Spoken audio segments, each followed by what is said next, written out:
Hello everybody. तो आज 25 मई 2025 को सुबह 9:30 बजे से 11:30 बजे तक यूपीएससी का प्रीलिम्स का जीएस पेपर हो चुका है और इस समय सीसेट का पेपर चल रहा है। तो हमारी पूरी टीम लगी हुई है फाइंड आउट करने में कि किस तरह का पेपर था, किस पैटर्न पे पेपर आया था, क्या क्या ट्रेंड्स चेंज हुए हैं, क्या ट्रेंड्स कंटिन्यू करे हैं और डिफ़िकल्टी लेवल क्या था। तो आइए अपन पूछते हैं हमारी टीम से। Hello sir, Tushar sir, paper कैसा था यूपीएससी का प्रीलिम्स? हर बार जैसे आता है टफ, उतना टफ तो नहीं था। इस बार का जो क्वेश्चन पेपर था वो more on state pieces type का था, जिसमें फैक्चुअल चीज़ें काफ़ी पूछी गई। तो इस बार का कट ऑफ जो है वो लास्ट ईयर से बढ़ सकता है। बट एक बात ये भी है, जिस तरीके से काफ़ी सालों से ट्रेंड आ रहा था, तो यूपीएससी एस्पिरेंट है उस तरीके से प्रिपेयर नहीं करते, इस वजह से थोड़ी डिफिकल्टी उनको फील हो सकती है। डिफ़िकल्टी लेवल मतलब आप कह रहे हैं कि पिछली बार से थोड़ा सा कम था। टू दी प्रिपरेशन, जिस प्रिपरेशन हम करते, जिस पर्सपेक्टिव से करते, उस तरीके से क्वेश्चन पेपर नहीं था। क्वेश्चन ज़्यादा कंसेप्चुअल थे कि फैक्चुअल थे? Question more on a factual side, conceptual नहीं थे। तो कट ऑफ का क्या बोलेंगे? कट ऑफ जो है लास्ट ईयर से थोड़ा बढ़ सकता है इस बार, लेकिन जैसे कि हम हमेशा देखते हैं इस तरीके के पेपर में जनरली नॉन यूपीएससी एस्पिरेंट जो होते हैं, एसएससी एंड अदर प्रिपरेशन करने वाले, वो थोड़ा इसमें क्लियर कर जाते हैं, तो इसलिए कट ऑफ बढ़ सकता है। तो कट ऑफ बढ़ सकता है। दोस्तों आइए पूछते हैं अपन अपने अगले बहुत इंपॉर्टेंट रिसोर्स से, हमारे टीम के lead Rakesh sir. Rakesh sir, how was the paper? Paper पहले से थोड़ा आसान लगा इस बार, और क्वेश्चन जैसे लास्ट कुछ सालों में ज़्यादा ही फैक्चुअल थे और बच्चों के लिए थोड़ा समझना डिफ़िकल्ट था। इस बार बहुत बेसिक टॉपिक्स थे, खास करके अगर हम बात करें पॉलिटी की, तो पॉलिटी में basic topics and basic concepts अगर आपने पढ़ा है तो आप उस पर कर पाएंगे। सेम गोज़ फॉर अगर हिस्ट्री की बात करें, हिस्ट्री से ज़्यादा क्वेश्चन आए हैं, और वो भी जैसे अगर हम पकड़े नॉन कोऑपरेशन से 2-3 क्वेश्चन एक ही टॉपिक से आ गए, तो ये एक अच्छा था बच्चों के लिए कि वो कर पाएंगे ऐसे क्वेश्चंस। तो जिन्होंने आपका सोचना है कि कट ऑफ थोड़ा सा इस बार बढ़ेगा? पर ये सारी चीज़ें हम सीसेट के पेपर के बाद कह पाएंगे, अभी कहना थोड़ा मुश्किल है, क्योंकि सीसेट का पेपर डिसाइड करेगा कैसा है, और उसी के बाद हम कट ऑफ को प्रेडिक्ट करें। थोड़ा वेट करते हैं। ओके सर, पूछते हैं अमन सर से हिस्ट्री के पेपर के बारे में। सर, हिस्ट्री का पेपर कैसा था? क्वेश्चंस कैसे थे? डिफ़िकल्टी लेवल कैसा था? देखिए, हिस्ट्री का पेपर जो था वो मेरे हिसाब से काफ़ी फैक्चुअल आया है, और क्वेश्चंस बहुत ही ज़्यादा, कुछ तो बहुत ही इजी आ गए हैं, ठीक है ना।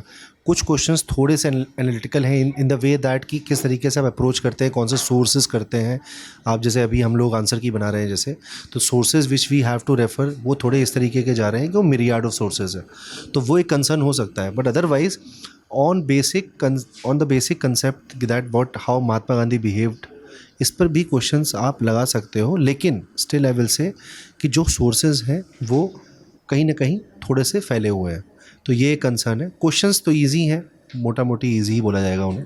आपने पूरी टेस्ट सीरीज़ लीड की थी, तो टेस्ट सीरीज़ में से कुछ रिफ्लेक्ट हुआ है इस साल के यूपीएससी पेपर में? टेस्ट सीरीज से तो स्टेटमेंट्स, एग्जैक्ट स्टेटमेंट तक हमें मिल रहा है यूपीएससी के पेपर में, तो that's a great thing for us. और अभी हम और एनालिसिस करेंगे and will be coming up with a video with in 1 to 2 days in which will talk about this more. बाकी मेजर जितने भी थीम्स यूपीएससी पेपर में इस बार हैं, वो सारे के सारे थीम्स हमारे पेपर के अंदर कवर हो चुके हैं, तो ये तो एक फैक्ट है। बाकी इन वर्बेटम अगर कहीं पे आया है तो वो भी विल कम अप विद। अभी फ़िलहाल 2-3 स्टेटमेंट्स हमें मिल चुके हैं और हम with in 1 to 2 days will come up with. And I am very much happy with how the prelims test series questions were made. We all did that, and it was, after looking at UPSC CSE paper, we can say it was quite successful. तो Rakesh sir, एक और project आपके under में चल रहा था आधार booklet का।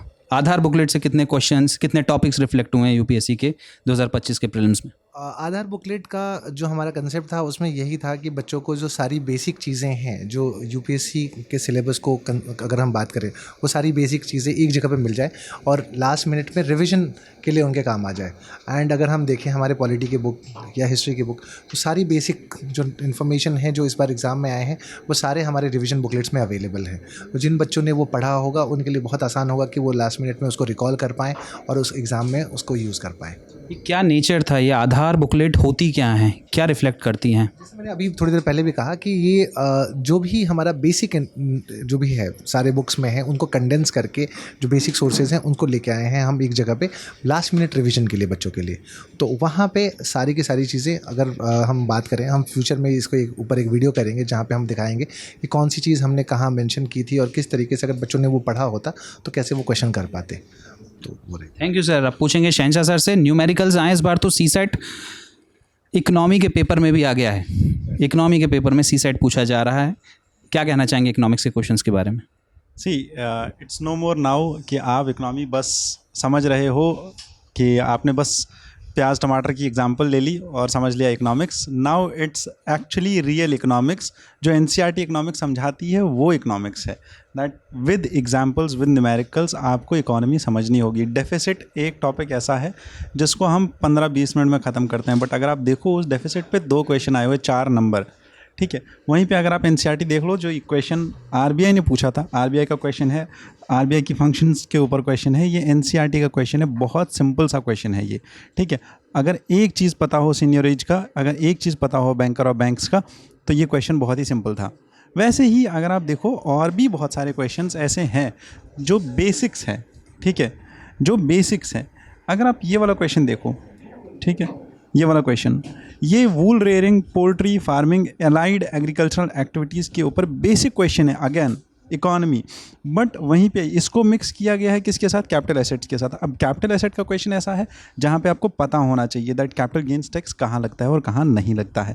तो 2 जो चीज़ें हैं इनको इंटरलिंक किया गया है. वहीं पे अगर आप सर्कुलर इकोनॉमी का क्वेश्चन देखो तो वहाँ पे मीन्स वाली चीज़ ज़रूरी है कि आपने मीन्स के अकॉर्डिंग प्रिपरेशन की हो, आपने मीन्स अपना प्रिपेयर किया हो. बहुत सारी चीज़ें हैं जो पेपर में नई देखने को मिल रही है अभी. अगर आप क्वेश्चन देखो जो इंस्टीट्यूशंस के बारे में पूछा गया है, तो दैट टू इज़ समथिंग जो नया है. तो इसीलिए इकोनॉमी को लेके हमें थोड़ा सा रेडी रहना होगा अब कि बहुत अच्छे से प्रिपेयर करना है. भारत की इकोनॉमी बढ़ भी रही है, जल्दी 5 ट्रिलियन के बाद 10 ट्रिलियन पे जाएगी. सर, एनवायरनमेंट के क्वेश्चंस के बारे में आपका क्या कहना है? They were almost on the same plane. Moderate से difficulty माना जाता है because it's a paper also of Indian Forest Service. जो बेसिक थीम थी इस बार की मोस्टली अगर आप देखें तो क्लाइमेट चेंज के ऊपर उन्होंने ज़्यादा फोकस किया है. Paris agreement they have brought in again, COP28 was very relevant. Plus coal gasification की अगर हम बात करें उसके ऊपर उन्होंने एक सवाल पूछा है. The love affair of UPSC with critically endangered species it continues. So peacock, tarantula, that was the question. But what was missing this year was national park. अगर हम देखें कोई भी बायोस्फीयर रिजर्व है, बहुत एक लिमिटेड एक उन्होंने क्वेश्चन पूछा है, जो कि one of the statement was there with Arunachal Pradesh. Apart from that the theme which was missing. By and large अगर आप देखें क्लाइमेट चेंज के ऊपर अगर आपका कंसेप्ट अच्छा रहा हो, क्लियर रहा हो और उसके प्रॉपर नोट्स का रिवीजन किया हो, आपने करंट अफेयर्स को फॉलो किया हो, तो it was doable. But still some of the reports were like World Bank की उन्होंने रिपोर्ट मोस्टली डायरेक्ट थी जो लेबर प्रोडक्टिविटी के ऊपर थी. And these days there was this issue that climate change is impacting the temperature, particularly in the months of July and August and September when the humidity is also very high. तो उसको लेके बहुत ज़्यादा reports हमने साल भर देखी थी और उसी के आधार पे वर्ल्ड बैंक की एक report I, hotter the climate the productivity of the labour declines. उसके बेसिस पे एक सवाल उन्होंने वेट वर्ल्ब के टेम्परेचर के बेसिस पे पूछा. So by and large it was a good paper. It was lengthy paper but because history ने कंपनसेट कर दिया तो environment was fine in my opinion. Thank you very much sir. Cut off का क्या बोलेंगे? Cut off last year was 86 और 87. This year also 85 you can expect. Okay, तो Shriram IAS अपनी करंट अफेयर मैगजीन भी निकालता है. करंट अफेयर मैगजीन के बारे में पूछते हैं, कितना कुछ रिफ्लेक्ट हुआ है करंट अफेयर मैगजीन से? हमारी जो करंट अफेयर्स मैगज़ीन होती है श्रीराम की, हम वो थीम बेस करने की कोशिश करते हैं कवर. तो हमारे काफ़ी थीम्स रिपीट हुए हैं, जैसे मोनोक्लोनल एंटीबॉडीज़ में जोड़ना या फिर एनर्जी से इलेक्ट्रिक व्हीकल, सर्कुलर इकॉनमी. तो हम काफ़ी खुश हैं कि हमने जो कवर किया वो हमारे एग्ज़ाम में आया. ओके, और क्वेश्चन पेपर कैसा था? डिफ़िकल्टी लेवल कैसा था क्वेश्चन पेपर का? डिफ़िकल्ट तो था, मतलब जो भी थीम्स थे वो सब पढ़े हुए थे. करंट अफेयर्स काफ़ी पुराने साल के भी पूछे हुए थे, तो ऐसा नहीं था कि पेपर डिफ़िकल्ट नहीं था. पेपर के थीम्स नोन थे लेकिन पेपर के जो ऑप्शंस थे वो डिफ़िकल्ट ही थे. तो बच्चे ऐसे नहीं होगा कि इजी मानेंगे पेपर को. It was moderate too difficult only. Okay, so thank you very much for joining all of you. ये बताया कि हमारी टीम किस तरह से लगी हुई है पूरे क्वेश्चन पेपर का एनालिसिस करने में, आपको ये चीज़ बताने में कि क्वेश्चन पेपर के सोर्सेज कहाँ से थे, क्या पढ़ना था, कैसा पैटर्न था, कुछ नई चीज़ थी कि नहीं. जैसे न्यूमेरिकल्स इस बार सी सेट में भी, सी सेट नहीं सिर्फ GS में भी इकोनॉमी में पूछ लिए गए हैं. रोमन नंबर्स में नंबरिंग हुई है, ना कि 1 2 3 4 जो अपन यूजुअली पढ़ते हैं उसमें. तो ये सब डिस्कशन था क्वेश्चन पेपर का. We are going to come up with a discussion at 5 o'clock today about the question paper. Thank you very much for joining me. Have a nice day and जय हिंद.